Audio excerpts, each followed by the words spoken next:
12, 13 y 14. Entonces volvieron a Jerusalén desde el monte que se llamaba el Olivar, el cual está cerca de Jerusalén, camino de un día de reposo. Y entraron, subieron al aposento alto donde moraban Pedro y Jacobo, Juan, Andrés, Felipe, Tomás, Bartolomé, Mateo, Jacobo, hijo de Alfeo, Simón el celote, Judas, hermano de Jacobo. Todos estos perseveraban unánimes en oración y ruego con las mujeres y con María, la madre de Jesús, y con los hermanos. Amén. Yo quiero recordarles algo, mis amados hermanos, que es muy importante del texto de Hechos de los Apóstoles. Esto es una historia que le está contando. Johan, ¿quién la está contando? Davidito, ¿quién la está contando? Julián, ¿quién le está contando esta historia? ¿El apóstol? Me estás adivinando. Eres muy inteligente. La está contando una persona humana que hizo una investigación que se llama Lucas, el que escribió Hechos de los Apóstoles. Pero recuerden que cada escritor bíblico fue inspirado por Dios. ¿Qué quiere decir? Que los hechos que acontecen aquí son muy, muy relevantes. Porque la palabra de Dios es útil para enseñar, para redarguir, para instruir en justicia. O sea, cada evento no lo podemos tomar como simplemente, esto es una historia. No, señores. Recuerden que desde que tenemos el conocimiento de la Biblia, Dios ha manifestado que los seres humanos se unen y perseveran en esa unidad a lo largo de la vida. Y eso es muy interesante. Pero ¿quiénes se unen con quiénes? ¿Sí se han dado cuenta que hay personas que tú van en la calle y parecen que estuvieran como uniformados? No, es en serio. Uno se va por un centro financiero, un centro de trabajo donde el trabajo es a alto nivel, y casi siempre todas las personas que están yendo por ahí van en corbata, en camisa, bien puestos, las mujeres muy elegantes y bien vestidas. ¿Por qué razón? Porque todas se identifican que están en un lugar de cierto prestigio. Uno llega por lugares peligrosos y uno ve como malas caras, mal vestidos y en muchos casos hasta malolientes. Aquellos que, no sé si alguno ha pasado cuando acá en nuestra ciudad de Bogotá estamos en temporadas de eliminatorias, de partidos, uno pasa por el estadio y todos están con camisetas. ¿Por qué razón? Porque todos no solamente buscamos unirnos, sino también identificarnos. Todo lo que nosotros somos da un mensaje. Todo lo que nosotros hacemos da ese mensaje. Yo quiero leer una parte que la Escritura, comenzando en los primeros capítulos de la Biblia, narra donde el pueblo se unió. Y vamos a ver si lo vio con buenos ojos. Génesis capítulo 11, versículos 3 al 6. Y se dijeron unos a otros: vamos y hagamos ladrillo y cozamos con fuego. Y les sirvió el ladrillo en lugar de piedra y el asfalto en lugar de mezcla. Y dijeron: vamos, edifiquemos una ciudad y una torre cuya cúspide llegue al cielo, y hagamos un nombre, por si fuéramos esparcidos sobre la faz de toda la tierra. Y descendió Jehová para ver la ciudad y la torre que edificaban los hijos de los hombres. Y dijo Jehová: he aquí el pueblo es uno, y todos estos tienen un solo lenguaje, y han comenzado la obra, y nada les ha de desistir ahora de lo que han pensado hacer. Y miren, es interesante, Génesis 11 está en el comienzo de la historia del hombre. Ellos fueron los primeros que dijeron: vamos a hacer una gran ciudad. y en la ciudad levantemos una torre muy alta. Y se han dado cuenta que las grandes ciudades en el mundo, ¿qué es lo que lo identifica? Grandes edificios que los unen.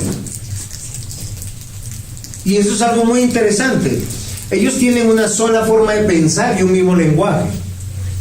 Y eso es algo que yo quiero que llame nuestra atención. ¿Por qué razón, mis hermanos? Porque realmente el ser humano está diseñado para vivir en comunidad. En una comunidad donde yo me identifico, donde yo hablo un mismo lenguaje, donde tengo una misma meta y tenemos una misma creencia. ¿Sí es claro esto, mis hermanos? ¿Me están comprendiendo? Ahora, solo piensen en algo, porque uno dice, y hoy estamos en un edificio, no es muy alto. Bueno, no es alto, es un piso. Hablamos un mismo lenguaje. Y hay algo que nos une. Ahora, lo interesante es que hay dos tipos de personas: los que son unidos por Dios y los que son unidos por sus propios intereses. Y casi siempre los que son unidos por sus propios intereses, ¿para qué son unidos?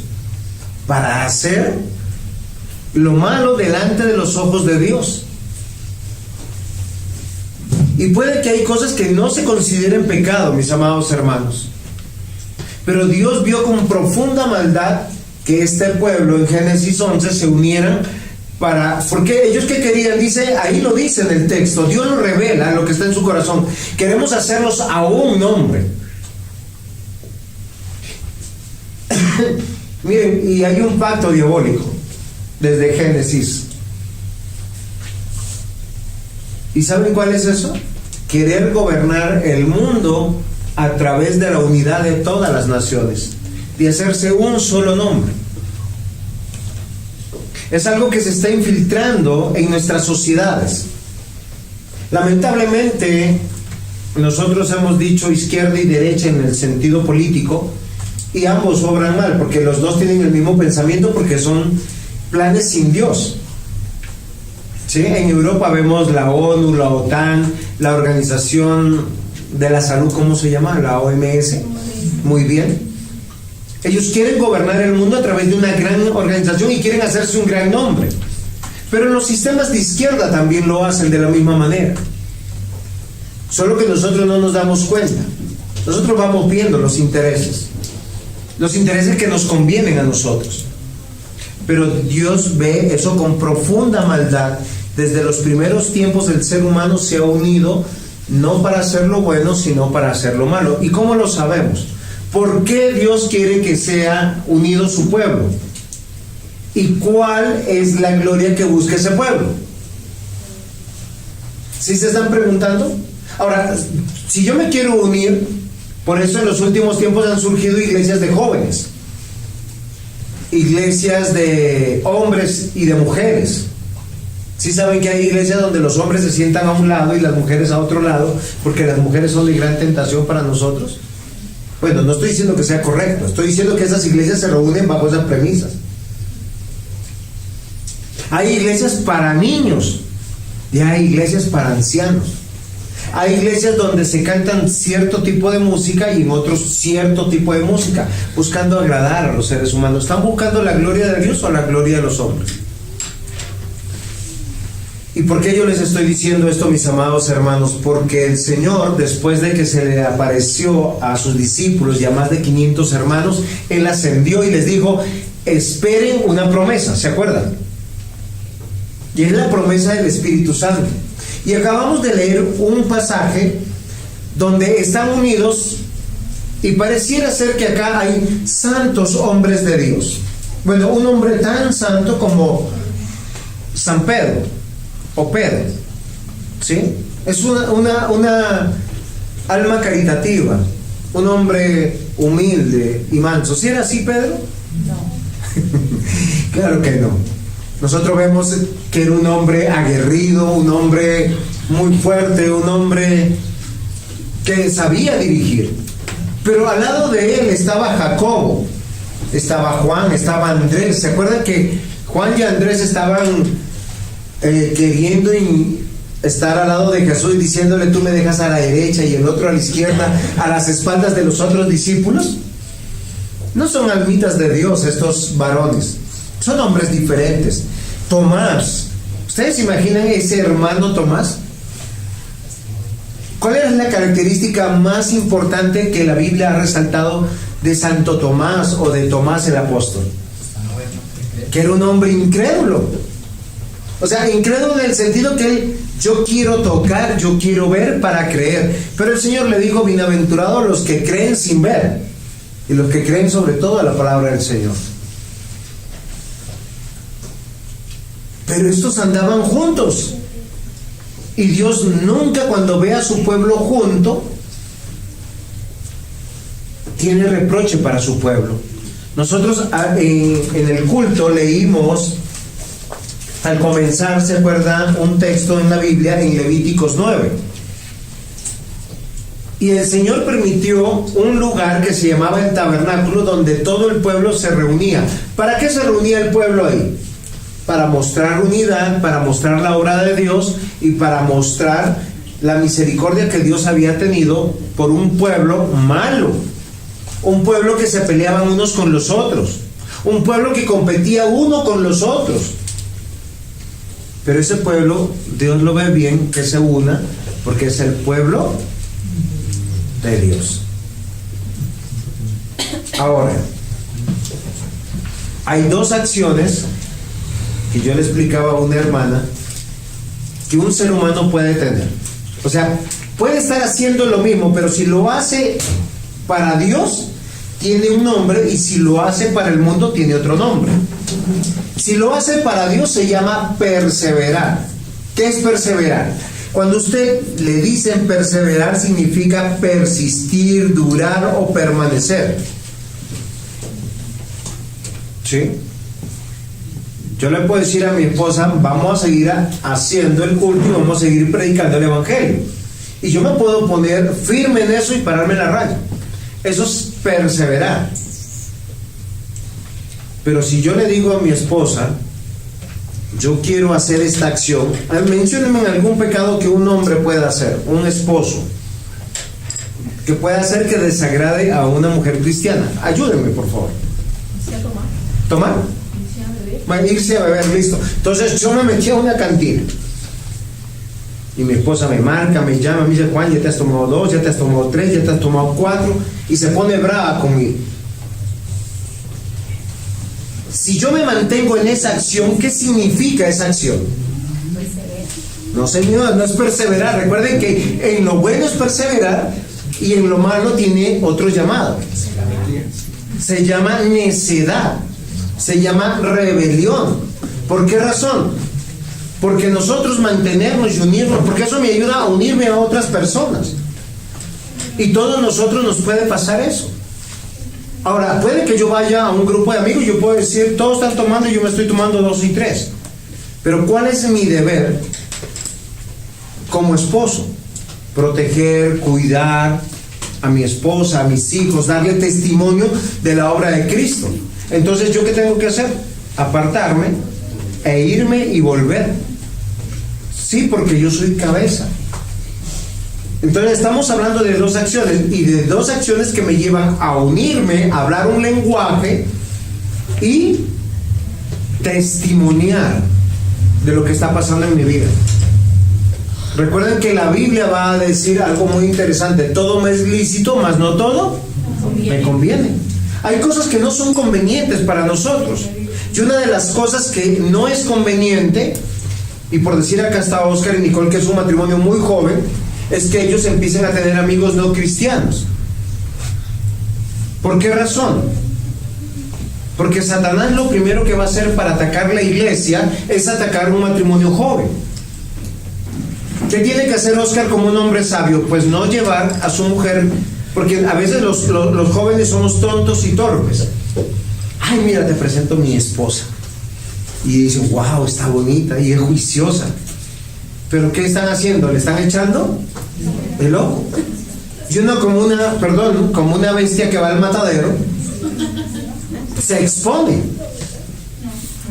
No, eso es muy interesante.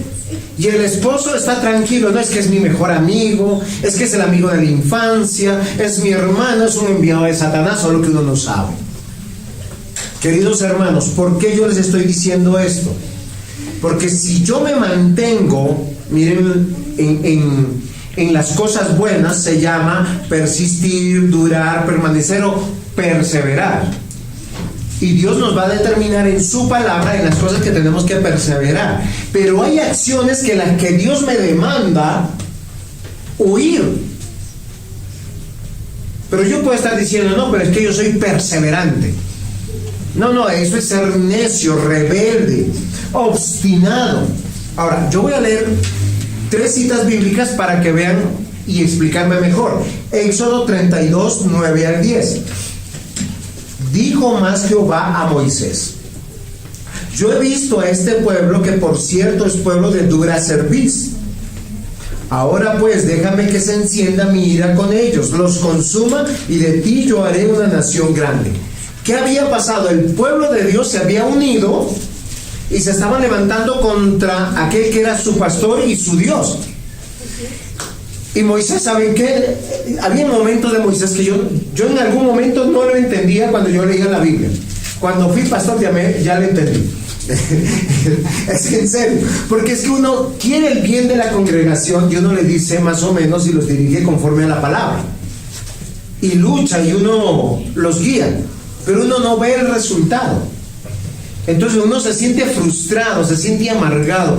Y a veces por causa de hermanos rebeldes o de familias rebeldes, se amarga el corazón de uno y uno tiene malos pensamientos. Y Moisés en estos malos pensamientos a veces llegaba delante de Dios. Entonces Dios le decía: le tengo la solución, chino, los voy a matar a todos. ¿No es en serio? Eso es lo que está diciendo el texto. ¿Por qué? Porque son tercos, son obstinados. Y a veces a uno le pasa. No sé si a un padre le ha pasado. Uno corrige al hijo y ese hijo no persevera, sino es necio, es rebelde, es terco. ¿Sí? O a veces uno le dice algo a una esposa y le quiere corregir para bien, o la esposa al marido, y la contraparte está rebelde y necia. Y uno, miren, y es genuino, eso es lo que nos pasa. Y yo quiero que nosotros no actuemos mal, sino actuemos como Moisés. Porque podemos desnudar nuestro corazón delante de Dios y Dios nos va a decir: si quieres te lo quito y lo mato. Y uno ahí sí dice: Moisés, ¿qué hizo? Luego va a interceder por el pueblo. ¿Por qué razón? Porque él ama a su Dios y confía en su Dios. Porque Dios propone en el corazón las cosas buenas. Y aún cuando un cristiano esté haciendo lo malo, Dios lo hace volver con cuerdas de amor y le muestra el camino y los lleva a una verdadera unidad para adorar a Dios. Miren, ver un pueblo unido, glorificando, cantando a Dios, es lo más hermoso que hay. ¿Quieren saber por qué tal vez Dios dejó un día a la semana congregarnos? Porque cuando diezmamos también del tiempo. No solamente hay que diezmar del dinero, sino de nuestra propia vida. ¿Cuál es el 10% de 7? Sería como la séptima parte, ¿sí o no? De 7, ¿cuánto sería? Pero si el 7 es el total, sería un día. Y eso a mí me llama la atención poderosamente. Pero miren lo interesante, Isaías 31: ay de los hijos que se apartan, dice Jehová, para tomar consejo y no de mí, para cobijarse con cubierta y no de mi espíritu, añadiendo pecado al pecado. Y miren en Samuel capítulo 15, 23: porque como pecado de adivinación es la rebelión, y como ídolos e idolatría la obstinación. Por cuanto tú desechaste la palabra de Jehová, Él también te ha desechado para que no seas rey. Miren, hay 2 cosas que el Señor aborrece. Es a una persona que sea necia y terca en sus propios caminos. ¿Sí se han dado cuenta que hay un hijo que dice: y yo voy a hacerlo, y se obstina en eso, y se pierde en eso, y no quiere hallar razón? ¿Qué está manifestando? 2 cosas que Samuel denuncia. ¿Sí? La rebelión. ¿Y qué es rebelarse? saber hacer lo bueno y no querer hacerlo, sino porque cree que el que está haciendo lo malo apaga su celular, o no contesta, o no te quiere escuchar, o peor, se pone bravo contigo, porque es la única manera absurda de responder a un llamado inteligente. Segundo, la obstinación. ¿Qué es ser una persona obstinada? Lo voy a hacer, lo quiero hacer, y se queda haciéndolo. Pero la Biblia dice que lo uno tiene que ver como adivinación, y eso me pareció interesante. ¿Por qué la revelación es como adivinación? Porque hay que ser muy tonto en la vida para perseverar, entre comillas, en lo malo y pensar que me va a pasar algo bueno. Es como el adivino, ¿no? Que echa suertes. Y uno dice, voy a ir a 500 por hora en la moto y a ver qué pasa. No, se murió, no hay más. ¿Sí? Ustedes se imaginan acá en Bogotá o en las carreteras a ir a 500 por hora, uno se mata. Y la obstinación es como idolatría. ¿Por qué razón? Porque es lo que yo quiero hacer y levanto un ídolo en mi corazón y se llama mi voluntad. Miren, la Escritura cita a 11 apóstoles en este pedacito y no va a decir que son obstinados, no va a decir que son rebeldes, sino los va a señalar como perseverantes. ¿Sí? Perseverantes.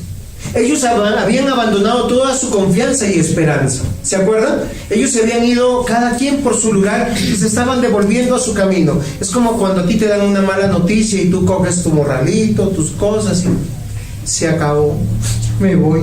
Y uno se empieza a ir, dice, con su carita siempre triste, el hocico partido y el rabo entre las piernas.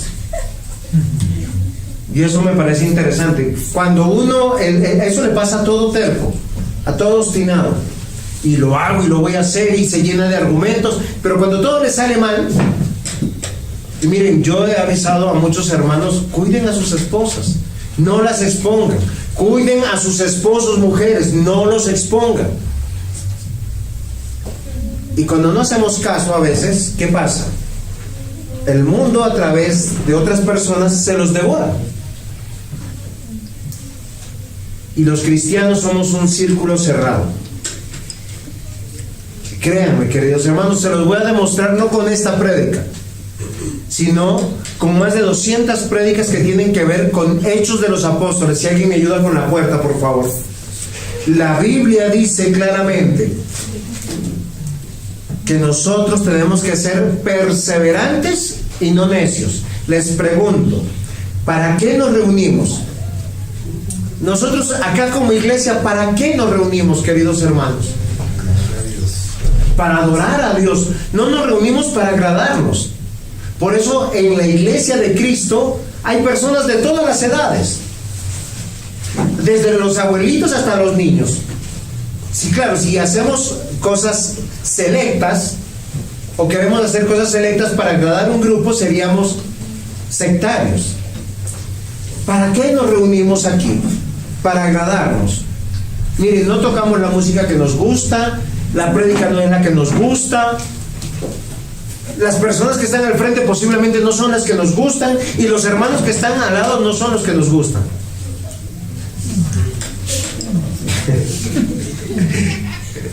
Marquito, sí. Pero miren lo interesante, queridos hermanos. Nos reunimos con un solo propósito: para agradar a Dios. Ahora, si usted no está buscando agradar a Dios, lo que va a hacer es no volver a la iglesia, porque en la iglesia somos santificados. Es como en el matrimonio. Uno al principio se une, dicen que es que por amor, pero yo creo que todo el mundo que se une en matrimonio es por enamoramiento, no por amor. Por amor es después de 10 o de 20 o de 30 años uno decir, sí, yo continúo. ¿Sí? Yo me preguntaba al presbítero Rafael, ¿cómo le habrá ido de bien en el matrimonio? con las palabras que dijo. ¿Por qué razón? Porque él dijo, sí, el matrimonio es duro, pero hay que continuar. No es en serio, pero yo me identifico con él. Y Andresito también hacía así, yo me acuerdo del matrimonio. Entonces, miren mis hermanos, yo quiero que sepamos algo muy interesante a través de este texto. Lo vuelvo a leer. Miren lo interesante. Entonces volvieron a Jerusalén desde el monte que se llamaba el Olivar, el cual está cerca de Jerusalén, camino de un día de reposo.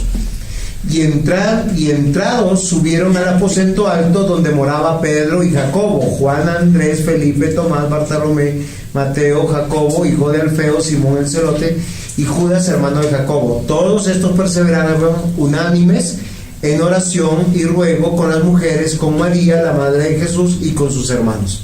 Acá hay un grupo de personas, todos son unidos. Y uno a veces se queda con la idea, estos son los santos apóstoles de Dios. Vean las escrituras, ¿quiénes eran? Yo ya les dije. ¿Qué es lo importante? Que ellos perseveren. Ese es el título de la predicación de hoy. Perseveren. Y voy a hablar de 3 características. En el punto 1 tiene que ver con unidos, el punto 2 orando y el punto 3 todos. Y les voy a decir por qué. En todo el sermón hay solamente 4 palabras. Perseveren, unidos. ¿Cuál era el segundo punto? Orando, todos. Muy bien. Y les voy a decir por qué. Porque la unidad no es uniformidad.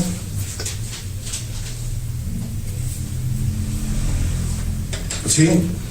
Sí, algo muy básico, por decir, Oscar y Nicole son iguales. No, ni siquiera físicamente. Son parecidos tampoco. Posiblemente deben tener algún mismo gusto.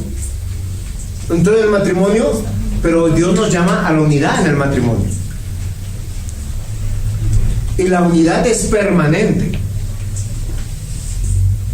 Solo hay una excepción para separarse, ¿sí sabían? Dice, por causa de la oración, 1 o 2 días. Pero por causa del pecado, dice, y está hablándole a cristianos, al tercer día vuelva a su lecho. Miren la idea de esa separación. Están separados solo para dormir, pero están bajo el mismo techo. Y en todo contexto, por lo menos de Hechos de los Apóstoles que vamos a aprender, Dios va a llamar a la unidad de la iglesia. ¿Por qué, mis amados hermanos? Porque la unidad bíblica nos hace confesar lo que creemos, en quién confiamos, en quién esperamos. Y Dios nos llama a la unidad y denuncia el quebrantar la unidad. Porque el quebrantar la unidad hace que yo sea débil, que me exponga a Satanás, que me exponga al mundo. ¿Sí comprenden eso? Yo quisiera que ustedes y yo miremos claramente lo que la Biblia dice. Y la próxima vez que usted se siente como un incrédulo, piense y recuerde. La próxima vez que usted evalúe. Ahora, lo que estoy diciendo no es para que sea un fariseo o un saduceo. Ese es un pecador, ese es una... No haga eso.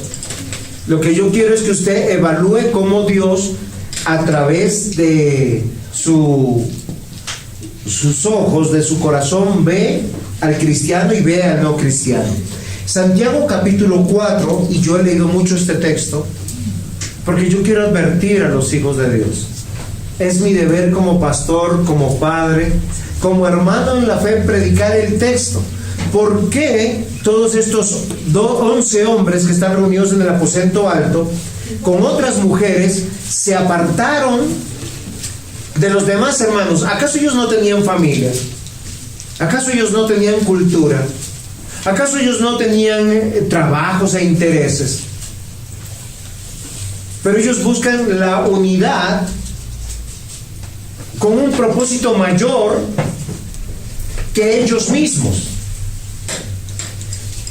Santiago 4, versículo 1 al 4. ¿De dónde vienen las guerras? Ahora no me van a decir de Rusia y de Ucrania. Sí, ni que los rusos fueran tan malos como nosotros, o menos malos que nosotros. Dicen, y los pleitos entre vosotros. ¿Ustedes se han hecho esa pregunta? ¿De dónde vienen las guerras y los pleitos? A veces uno piensa es de una vecina chismosa, ¿sí? Un familiar chismoso. Santiago hace una pregunta retórica y dice, ¿no es de vuestras pasiones las cuales combaten en vuestros miembros? Codiciáis y no tenéis, matáis y ardéis en envidia y no podéis alcanzar, combatís y lucháis, pero no tenéis lo que deseáis, porque no pedís. Pedís y no recibís, porque pedís mal, para gastar en vuestros deleites. Miren, hasta aquí es cuando uno tiene una vida que no está unida a Dios, sino está unida a sus propios intereses. Yo por eso siempre pregunto, ¿cómo toman decisiones ustedes? ¿Bajo los principios de Dios o bajo sus conveniencias y sus propios corazones?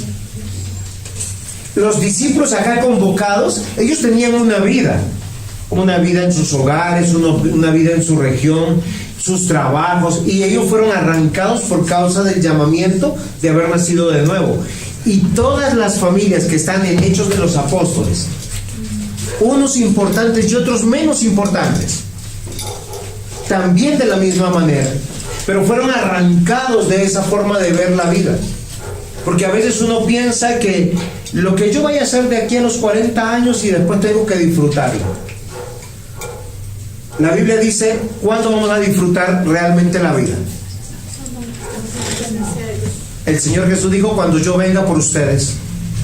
Allá habrán cielos nuevos y tierra nueva. Si hoy tienen mucho o tienen poco, tengan contentamiento. Si tienen salud o si solamente tienen vida, porque hay algunos que no tienen salud sino solo vida, ¿sí? Vida para ir al médico, vida para reclamar los medicamentos, vida que se subsiste. No, es muy interesante, ¿sí? 2 horas reclamando un medicamento y uno está tan enfermo, pero por lo menos que hay que reclamar. Dicen, tengan contentamiento, mis hermanos. Pero cuando usted vive en función de usted, no está unido al cuerpo de Cristo. Y eso es lo que el Señor arrancó a estos hombres, a estas mujeres, y no son parejas las que están ahí, porque ellos están con un propósito: perseverar en una promesa, perseverar en un mandato. Pero ¿de dónde vienen las guerras, los pleitos entre vosotros? Y Santiago responde, inspirado por Dios, de nuestros propios corazones. Dice que nosotros codiciamos, no estamos conformes con lo que tenemos. ¿Saben qué me parece interesante? Que estos hombres que están aquí, la gran mayoría había pasado ya el umbral de los 40 años aproximadamente. Pero casi todos ellos tenían sus vidas económicas arregladas. Eran personas que podían dedicar su vida a partir de ese momento para el encargo que el Señor les había dado. Usted está viendo su vida de esa manera. Versículo 4 de Santiago dice: oh almas adúlteras. Yo creo que eso debe ser muy duro, que uno, siendo fiel en su matrimonio, siendo una buena persona, el Señor lo trate como alguien adúltero. ¿No sabéis que la amistad del mundo es enemistad contra Dios? Cualquiera pues que quiera ser amigo del mundo se constituye en enemigo de Dios. 2 cosas que yo quiero resaltar. Nosotros estamos en el mundo, pero no somos del mundo. Yo no estoy diciendo salgamos y seamos enemigos del mundo, ni la Biblia está enseñando eso. Lo que está diciendo es no seamos amigos de las personas que no son cristianas. Y la amistad tiene que ver con intimidad, con hermandad, con los momentos deleitosos de la vida. La unidad es absolutamente esencial para existir, para ser preservado. Por eso Dios llama a la iglesia el cuerpo de Cristo. Y un cuerpo no puede estar en desunión o desarmonía. ¿Qué tal esta mano diga: Juan, me voy? ya no me gustas, es que la otra mano no me cuida. ¿Qué tendríamos que hacer con esta mano si la mano se mandaría sola?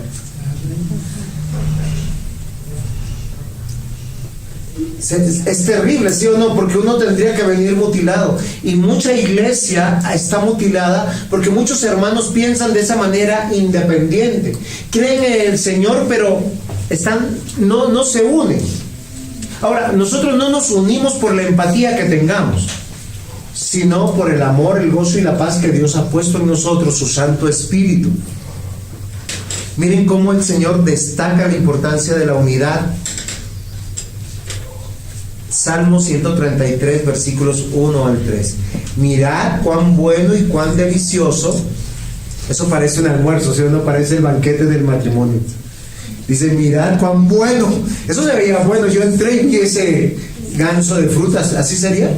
Un cisne de frutas. Una cosa espectacular. Ese buffet, ¿cómo se veía?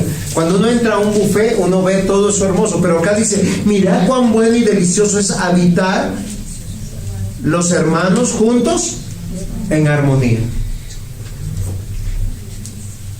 Es como el buen óleo sobre la cabeza,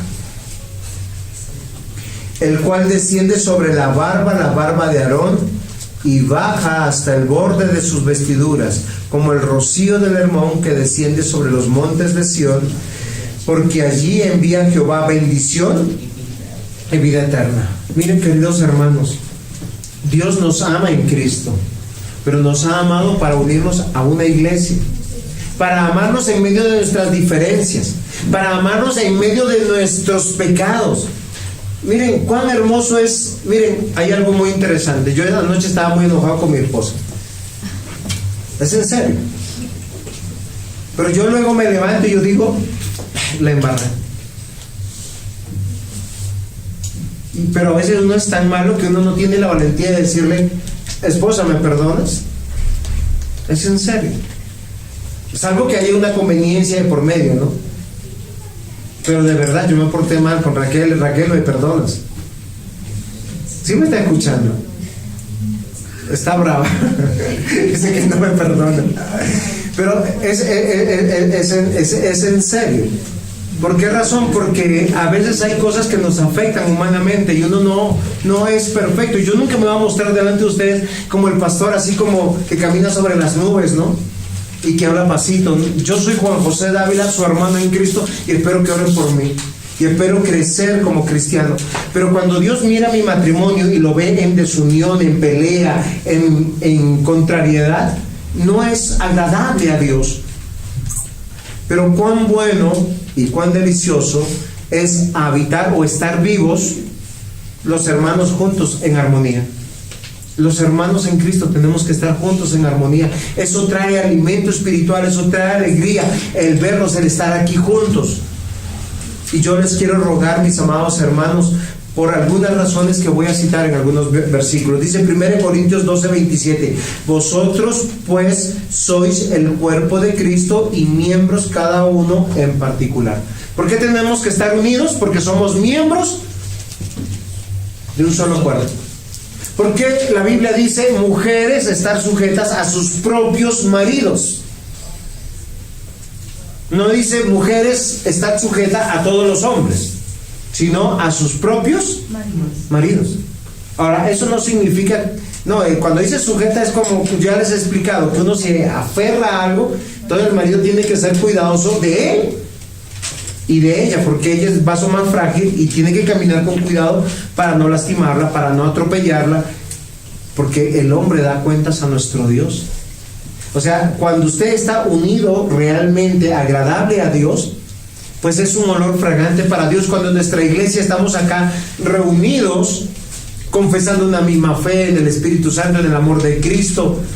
Miren, la Biblia va a decir, y es un texto que voy a usar para una predicación, en Gálatas capítulo 6, dice, soportaos los unos a los otros.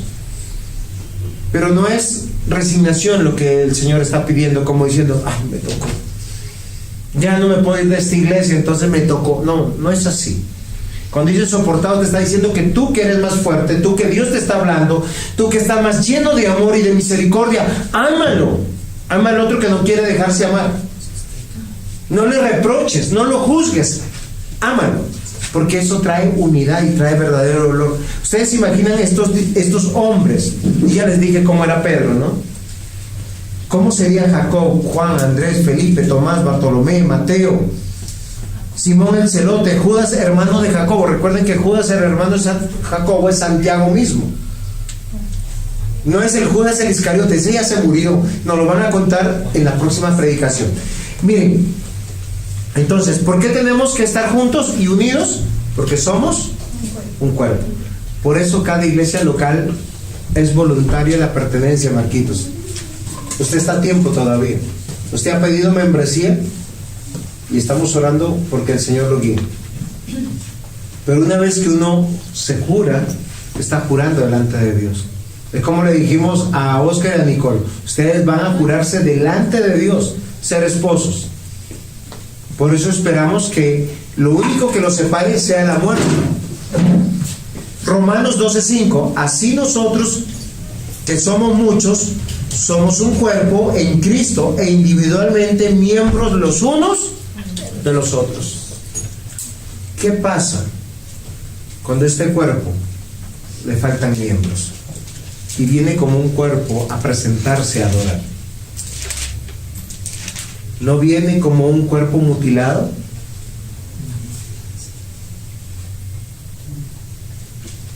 Amados hermanos, esto es serio. Porque cuando alguien falta, uno dice, ¿y saben qué es lo peor? Que falte por intereses personales. Yo quiero que nosotros consideremos: somos miembros de un solo cuerpo y miembros los unos de los otros. 1 Corintios 6:15: ¿no sabéis que vuestros cuerpos son miembros de Cristo?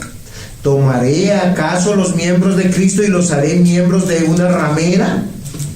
De ningún modo. Ahora, ¿quién es una ramera de acuerdo a la Escritura? Alguien que entrega su cuerpo a cualquiera. Yo les digo, usted ha mostrado su amistad a cualquiera, abre las puertas de su casa a cualquiera. Y cuando la Biblia está hablando de esta situación, por eso dice en Santiago: oh almas adúlteras, porque usted se está abriendo al mundo.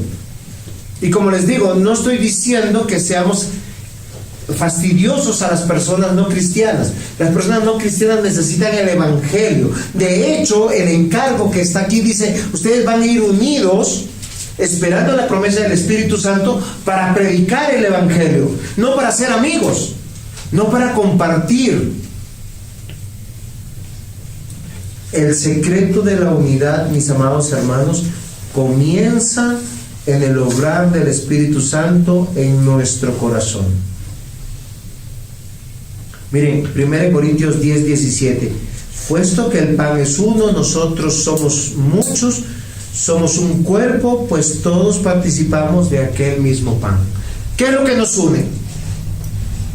Juan David, a mí no me une que yo soy tu padre, me une que tú has creído en Cristo. Porque ¿de qué sirve que yo tenga varios hijos si no creen en Cristo?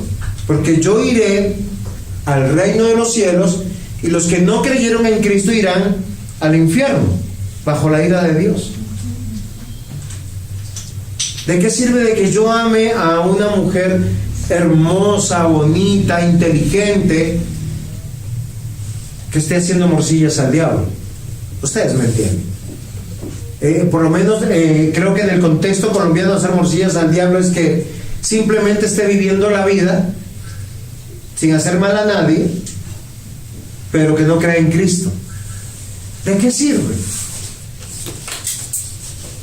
Y esto es algo muy, muy importante, mis amados hermanos. Queridos hermanos, es Dios por medio de su Espíritu que somos uno, y ese uno es en Cristo para su propósito. Y cuando nosotros estamos leyendo este texto, dice que todos estos hermanos y hermanas que estaban en el aposento alto, solo piensen en una gran casa que habían construido como se hacía en ese momento, y en el techo O sea, todas las habitaciones para vivir estaban abajo y la parte del techo estaba techado de tal manera para que estuvieran muchas personas. Aproximadamente 120 hermanos van a recibir el Espíritu Santo reunidos en este lugar. Y yo quiero que ellos estaban todos unánimes. Ahora, la unidad que da es el Espíritu Santo. Y esto es muy importante. Porque recuerden que todos los que están aquí ya son salvos. Pero por causa de la promesa de Jesucristo, el Espíritu Santo estaba, pregunto, ¿con ellos o en ellos? Pónganse de acuerdo. Recuerden que tenía que venir de manera oficial. Ellos ya eran salvos, estaban con ellos en ese momento. Cuando venga el Pentecostés va a estar en ellos. Legítimamente a partir de ese momento el Espíritu Santo viene a morar en todos los creyentes. Por eso el creyente tiene la conciencia de saber lo que está haciendo bien para Dios y lo que sabe que está haciendo rebeldemente. Porque a veces nosotros nos pasa eso. Somos rebeldes. ¿Y qué tenemos que hacer? Es arrepentirnos. La segunda acción por la cual el Señor nos une, ya que estos versículos nos permiten dar una ojeada histórica a lo que pasó en ese momento. Aquellos que presenciaron la ascensión del Señor, su alma volvió al cuerpo, o mejor, su ánimo volvió a ellos. ¿Se acuerdan que ellos estaban tristes? Cada quien decía, Jesús se murió. ¿Se murió? Sí, se murió. Y cuando Él resucitó y se les apareció, y luego ellos se fueron, ¿cómo? O sea, no lo podían creer, estaban atónitos, y los ángeles le decían, oigan, ese Jesús que se iba, va a volver. Y posiblemente ellos pensaron, va a ser pronto. ¿Por qué razón? Porque todos los eventos que pasaron fueron muy pronto. O sea, hace 3 años lo conocieron. Hace 3 semanas habían salido a la Pascua. Hace 3 días lo habían matado. Hace 3 días había resucitado y después de 40 días había ascendido. O sea, todo pasó tan pronto que cuando los ángeles le dijeron el Señor viene pronto, ellos fueron conscientes de que su vida en esta vida no significaba mucho. ¿Usted es consciente de eso? Y recuerden lo que dice el Salmo 90, que nuestra vida es como un ensueño. Pronto, pronto pasa. Queridos hermanos, entre la ascensión y el Pentecostés, en estos 10 días que estamos viendo la imagen de una comunidad que está esperando la venida de Cristo. Esa es la primera comunidad apostólica, que ya no tiene que ver relación con sacrificios en el templo, que no tiene que ver ya con sacerdotes en el templo, tiene que ver con pastores, con maestros, con evangelistas, con hombres que están siendo reunidos para recibir el poder de Dios. Lucas 24, 50 al 52, y los sacó afuera hasta Betania y alzando sus manos les dijo, y aconteció, bendiciéndolos, se separó de ellos y fue llevado arriba al cielo. Ellos, después de haberle adorado, volvieron a Jerusalén con gran gozo. Queridos hermanos, yo quiero recordarles a ustedes, la manera de reunirnos es esperar las promesas de Cristo. Nuestra esperanza no está en el éxito de esta vida. Salomón lo va a decir de esta manera: ¿tienes mucho dinero? Eso es vanidad. ¿Tienes poco dinero? Eso es vanidad. ¿Has estudiado mucho? Eso es vanidad. ¿Has estudiado poco? Eso es vanidad. ¿Te has congregado mucho? Eso es vanidad. No, es en serio. Si usted lee Eclesiastés y uno dice, todo es vanidad. El final del discurso dice, teme a Dios. ¿Y saben cuándo comenzamos a temer a Dios? Cuando empezamos a ver que la muerte se acerca. Cada vez que nos acercamos más a nuestro fin de nuestros días, uno empieza a entender que todo esto era vanidad. Y queridos hermanos, aquí es donde comienza una relación especial con nuestro Dios a través del Espíritu Santo. Y recuerden lo que nuestro texto dice, que estos hermanos perseveraban unánimes o unidos.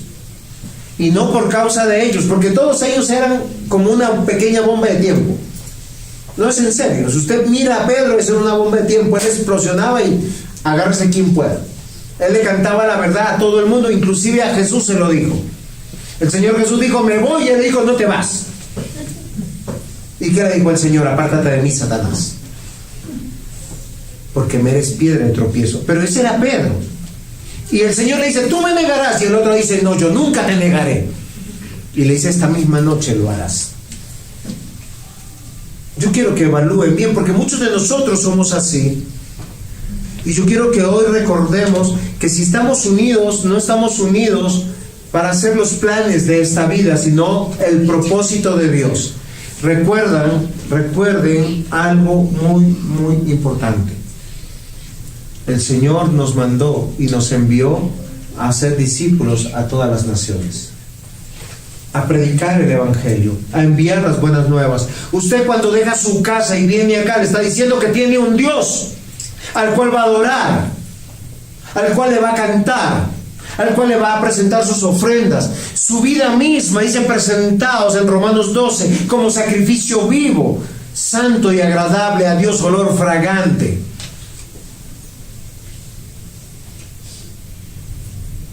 Mateo 13:33, estad alerta, velad, porque no sabéis cuándo es el tiempo señalado.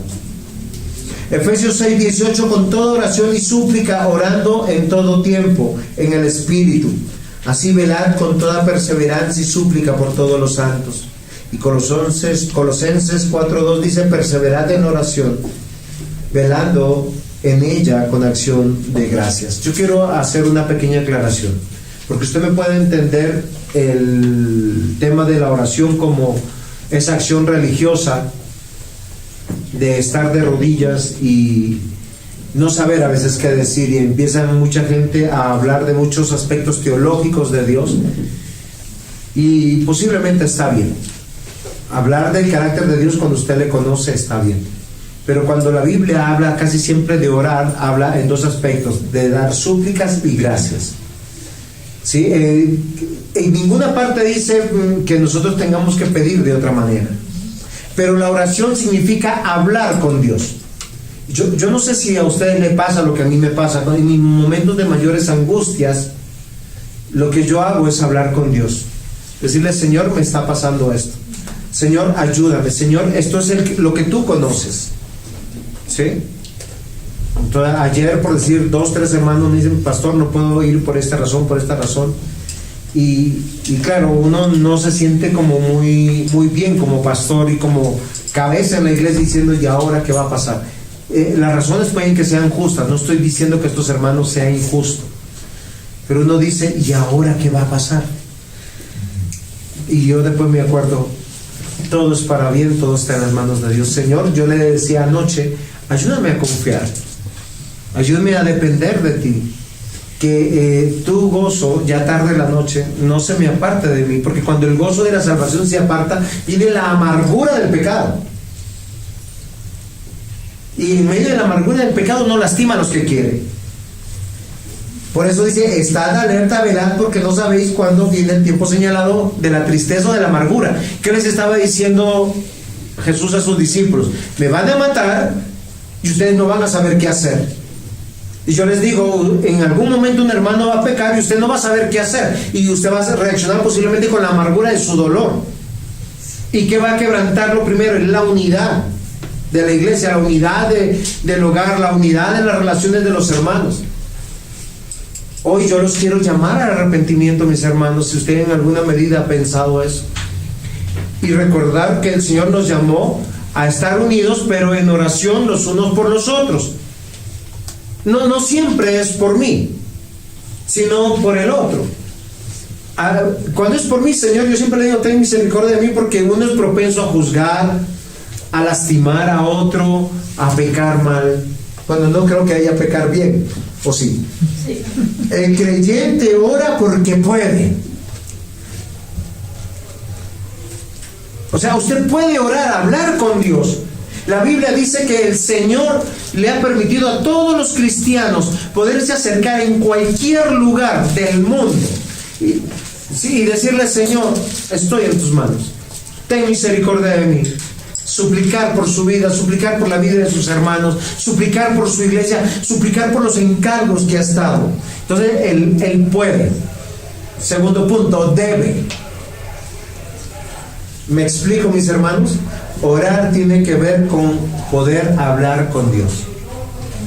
Hemos sido reconciliados con Él. Juan 14, 16 al 21: y yo rogaré al Padre y os dará otro Consolador, para que esté con vosotros para siempre, el Espíritu de verdad, el cual el mundo no puede recibir, porque no le ve ni le conoce. Pero vosotros le conocéis, porque mora con vosotros y estará en vosotros. ¿Se acuerdan que hace 8 días yo les explicaba eso? El Señor Jesús les dice a sus discípulos: yo les voy a enviar al Consolador después de que me muera, y el Consolador estará con vosotros. De hecho, ya estaba con ellos, pero no oficialmente, porque ¿quién estaba con ellos? Jesús. Pero luego les dice en esa misma oración: estará en ustedes. Y el verbo que usa es futuro. ¿Qué quiere decir? Está hablando del Pentecostés. Y dice: y no os dejaré huérfanos, vendré a vosotros todavía un poco, y el mundo no me verá más, pero vosotros me veréis, porque yo vivo, vosotros también viviréis. En aquel día vosotros conoceréis que yo estoy en mi Padre, y vosotros en mí, y yo en vosotros. El que tiene mis mandamientos y los guarda es el que me ama, y el que me ama será amado por mi Padre, y yo le amaré y me manifestaré a él. Queridos hermanos, el Consolador es el Espíritu Santo. Fue enviado por Dios Padre, por Dios Hijo, y Él es parte de la Trinidad y está con nosotros.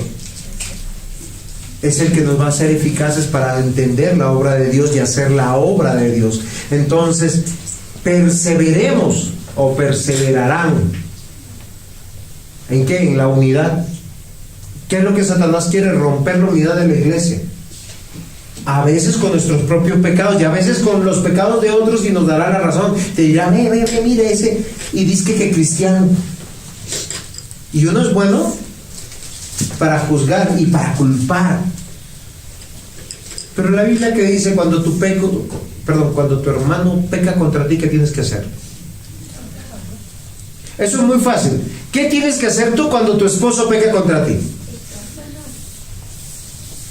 O cuando tu esposa peca contra ti, o cuando un hijo peca contra ti. Ese mismo principio es para tu hermano en Cristo. Es el mismo principio que el Señor ha tenido para con nosotros. Por eso, mis hermanos, hay que perseverar en la unidad, en la oración los unos por los otros, en la oración de las promesas del Señor que se cumplan. Miren, una de las cosas más hermosas que yo quisiera que se cumplieran es que mis 2 hijos ahora, Oscar y Nicole, sean ese testimonio en su hogar de que Cristo reina en ellos. Que el Señor los guarde del mundo y que ellos tengan hijos para Dios, no para mí. ¿Por qué razón? Porque yo quiero ver a otras generaciones predicando en este púlpito, en este lugar que Dios ha dado para que nosotros veamos. Y como tercer punto, todos. ¿Qué significa? Que entre la Ascensión y el Pentecostés, en estos 3 días, el Señor escogió un grupo de personas para que estén en ese aposento. No faltó ninguno. Aunque la Biblia nos dice son 120 hermanos, todos y cada uno de los que van a perseverar son todos y cada uno de los que están inscritos en el libro de la vida. El apóstol Pablo dijo: se fueron porque no eran de nosotros. ¿Usted nunca se ha puesto en tener cuidado? Miren, yo he hablado con personas que han roto después de haber amado mucho tiempo, ya sea de noviazgo o en el matrimonio, y después de un tiempo dicen: ya no siento nada. ¿Y por qué? Porque esa persona no era para mí. La pregunta que yo me hice en ese momento: ¿no era para ti? Pero era una pregunta mía, ¿no? ¿O no era de ti? Cuando esa persona muere en nuestro corazón, nunca fue parte de nuestra vida, aunque hay una historia. Y es una cosa curiosa porque Dios sale el corazón de uno, porque lo que está es lo que es, y lo que es, eso es lo que es verdad. Y es a quien uno entrega todo de sí, aunque haya muchas historias. Y eso es algo que yo quiero que nosotros veamos en este versículo, porque observamos la coinonía o comunión de aquellos que, siendo de familias diferentes, estaban en común unión, tal como hoy nosotros estamos manifestando aquí. Juan capítulo 13:34, un mandamiento nuevo os doy. Todos los discípulos decían, ¿qué nos va a decir? ¿Qué nos va a decir? Y el Señor Jesús le dice que os améis los unos a los otros. Yo sé, mis amados hermanos, que a los hijos podemos amar fácilmente, al cónyuge podemos amar más fácilmente. ¿Saben qué es lo imposible? Que nos amemos los unos a los otros, porque eso solo se puede hacer en el poder de Dios. Y estos hombres lo entendieron, y la mejor manera de amarnos los unos a los otros es cuando convivimos. O sea, yo entender que mi esposa a la noche estaba acostada al lado mío, bueno, estaba dándome la espalda, pero yo acercarme y a dejar que yo me acerque, yo diga, eso es amor. Es en serio, se los digo de todo corazón, y yo no me levanté bravo con ella. Ya se me pasó la braveza. Pero es un mandamiento que el Señor nos da, amarnos los unos a los otros como yo os he amado, que también os améis los unos a los otros. Y Cristo nos amó cuando nosotros éramos enemigos de Él. La mayor muestra de la cristiandad es cuando usted se levanta y puede perdonar a su hermano, amar a su hermano, convivir con su hermano y seguir en los proyectos del Señor. Y acá hay un proyecto que se llama iglesia, que es la extensión del evangelio del reino de Dios. Juan capítulo 15:12, este es mi mandamiento, que os améis los unos a los otros como yo os he amado. Y Juan 15:17-20, esto mando, que os améis unos a otros. Y a veces yo digo, ¿será que los discípulos no entendían? Ustedes se imaginan cuando uno le está diciendo, ámense, ámense, ámense. ¿Qué les está diciendo? Únanse, únanse, únanse. El matrimonio es una metáfora de la unidad de Cristo con su iglesia. Dos que son diferentes tienen que ser uno. Esto os mando, que os améis unos a otros. Si el mundo os aborrece, sabed que a mí me ha aborrecido antes que a vosotros. Por eso es adulterio cuando yo me entrego al mundo, cuando yo prefiero las cosas del mundo por las cosas de Dios, cuando yo me entrego a las filosofías y planes de este mundo o a la temporalidad de este mundo, porque hay cosas eternas que trascienden. Y miren, queridos hermanos, el Señor pagará conforme a nuestros esfuerzos y conforme a nuestra obra, y la mayor obra es la que se hace aquí en la iglesia.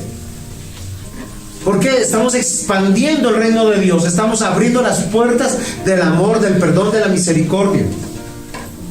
Por eso no es un cliché decir, yo soy cristiano, esta es una ceremonia cristiana, porque eso es ofender a los demás.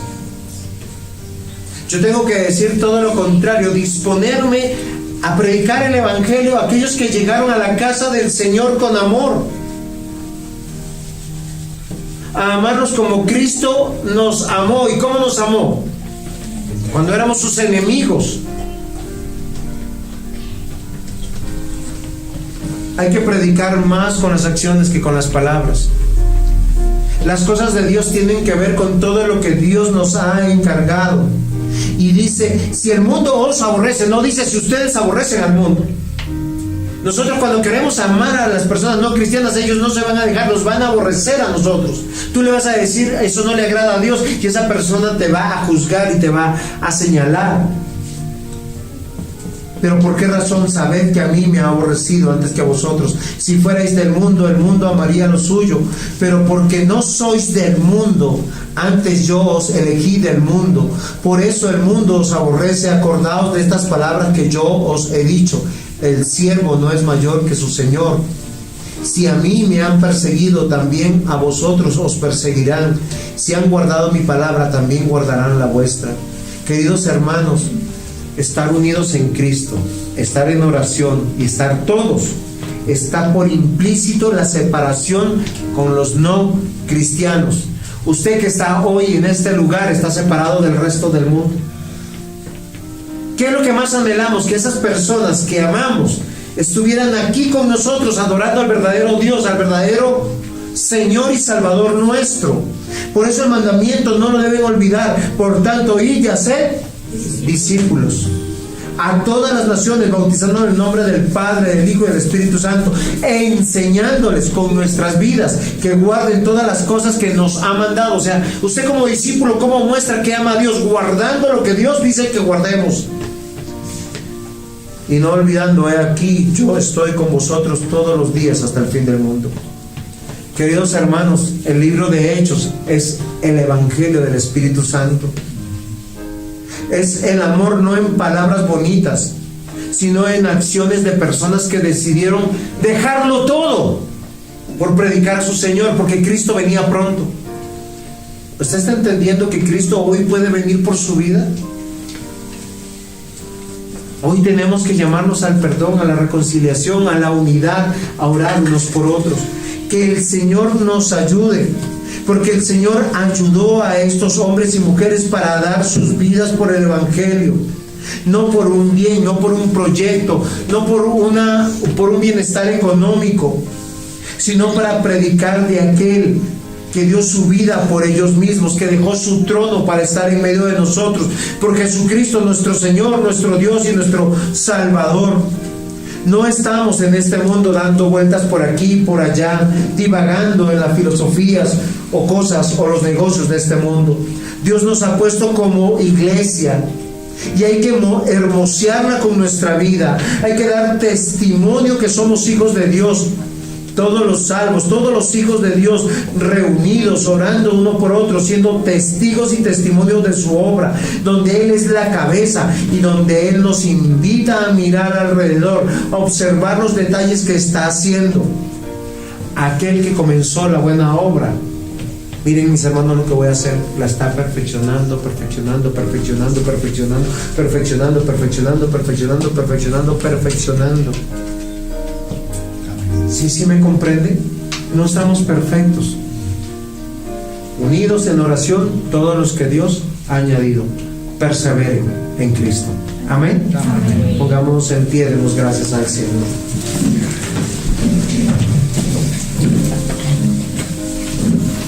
Amado Señor, buen Dios, gracias te damos por tu palabra. Gracias te damos porque nos permites terminar en oración.